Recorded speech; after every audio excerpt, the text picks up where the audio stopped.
शिव जी ने कहा कि हमारा तो एक ही से नाता है। और महाराज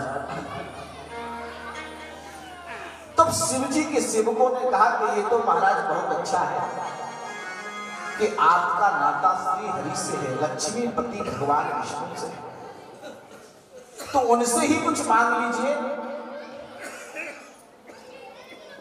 आप दूल्हा बनने वाले हैं,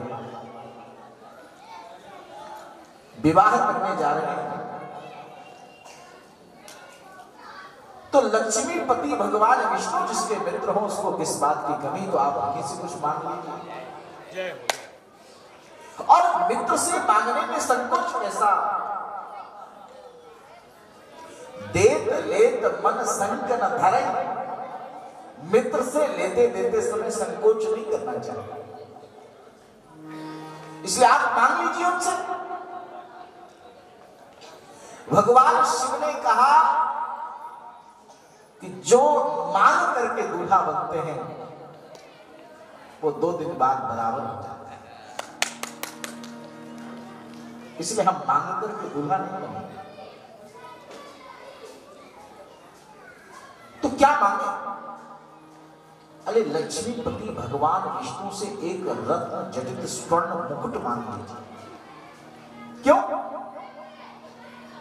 आप दूल्हा बनेंगे, आपके सिर पर सुशोभित होगा, आप सुंदर बनेंगे। भगवान शिव ने कहा कि हम स्वर्ण मुकुट धारण नहीं करेंगे, हम सोने का मुकुट पहन करके दूल्हा नहीं बनेंगे। क्यों? बोले इससे 2 बातें हैं। सोने का मुकुट जो व्यक्ति धारण करता है तो पहनने वाले के मन में अभिमान आता है कि वो मैं कितना श्रेष्ठ हूं कि स्वर्ण मुकुट धारण किया, और देखने वाले के मन में ईर्ष्या पैदा हो जाती है। देखने वाला देखता है वाह इनके कैसे ठाठ हैं कि सोने का मुकुट पहने, तो हमें लोहे का भी नसीब नहीं। तो इसलिए ऐसा काम हम नहीं करेंगे कि जिसको देखने के बाद अपने मन में अभिमान पैदा हो और दूसरे के मन में ईर्ष्या पैदा हो। तो आप मुकुट बाबा किसका पहनेंगे? बोले महाराज हमारे पास है ना ये जटाएं, जटा मुकुट, हम जटाओं का मुकुट बनाएंगे। शिव जी के सैनिकों ने, शिव जी के सेवकों ने कहा कि जटा का मुकुट क्यों? जटा का मुकुट बना करके आप विवाह करेंगे, दूल्हा बनेंगे? बोले हाँ। बोले क्यों?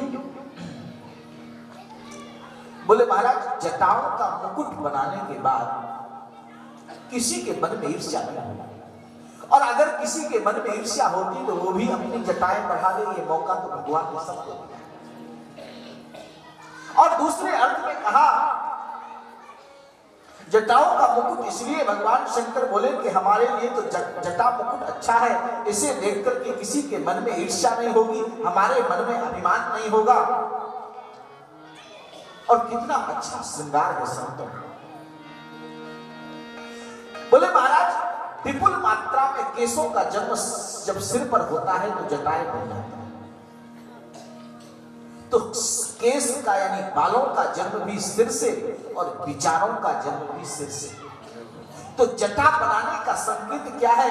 बोले अपने बिखरे हुए विचारों को समेट करके जटा बना लीजिए और परमात्मा श्री राम के चरणों में जोड़ दीजिए, यही जटा बनाने का संकेत है। और इसलिए भगवान ने कहा कि हम संबंध भले ही संसार से बनाने जा रहे हैं लेकिन हमारे विचार को प्रभु को समर्पित है, इसलिए जटाओं का मुकुट धारण करें।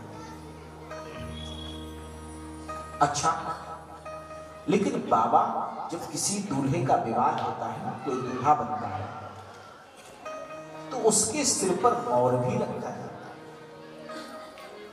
तो आप भी कोई मौर, भगवान शिव ने कहा है ना हमारे पास, सर्प का मौर बनाया।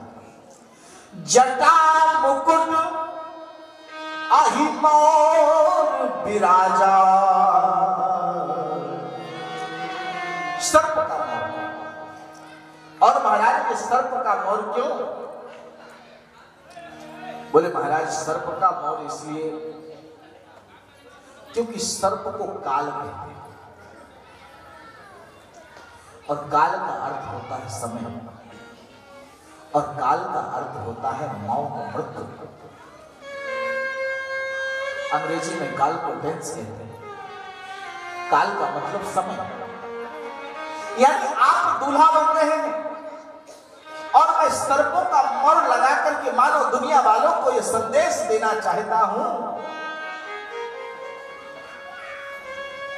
कि ये समय है दूल्हा बनने का, लेकिन ये समय, ये जवानी हमेशा नहीं रहेगी। इसलिए दूल्हा बनते समय परमात्मा को मत भूल जाए। एक अर्थ में दूसरा और कि मैं सर्प का मौर सजा करके मानो दुनिया वालों को संदेश दूंगा कि भले ही संबंध परमात्मा से जोड़ने जा रहे हो, लेकिन इस खुशी में ये मत भूल जाना कि काल तुम्हारे सिर पर है, अर्थात मृत्यु तुम्हारे नजदीक है।